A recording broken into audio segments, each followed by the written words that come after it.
Let's take, for instance, Pink Panther by Henry Mancini. You know, in all the big time books that are popular in style, such as rock and roll, jazz and blues, and so forth, we're going to include the chord symbols. And so let's put these to good use to help the students find these essential patterns. Looking at the Pink Panther, we find that it's essentially an E minor chord, and then what does it move to next? To the C major chord. Back and forth. And he does this very brilliantly, just playing fifths, but coming up by half steps. Notice the alternating bass. And now we're going to walk on down to the C.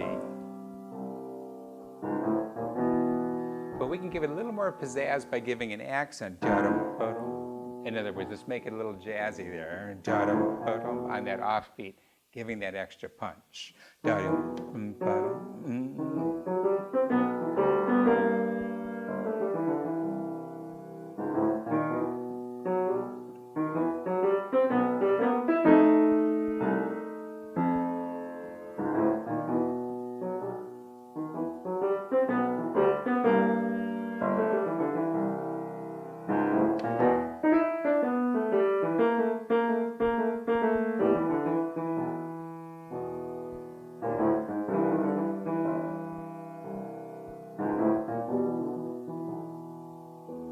Now, if we're looking at E minor and C, notice sometimes it says C7.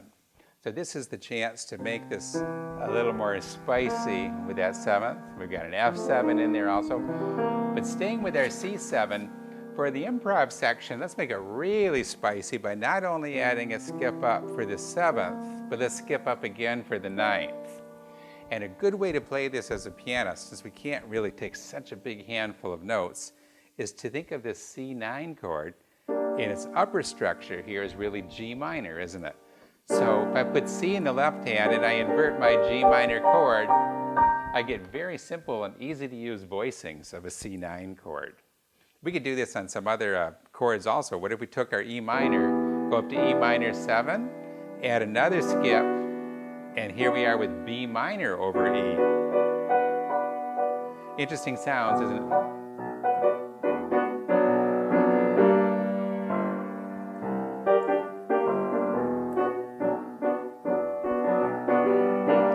In other words, suddenly it sounds very jazzy because I'm taking the chord that's a fifth above and just stacking that chord right on top of the root. Let's give a listen to what we have in this improvisation section.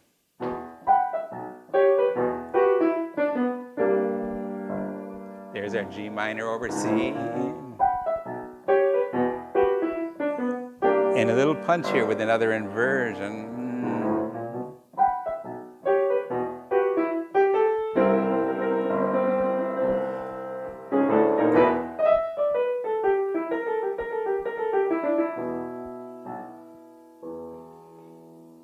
If we're going to do some improvisation, let's take this little pattern here, and we can do even more with it, can't we? So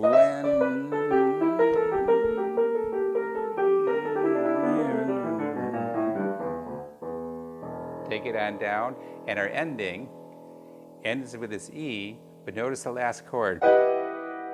And what is that? That's our E minor chord, but with a major chord a fifth above. So the same thing that we did here with G minor over C, or as I was sharing, the B minor over the E.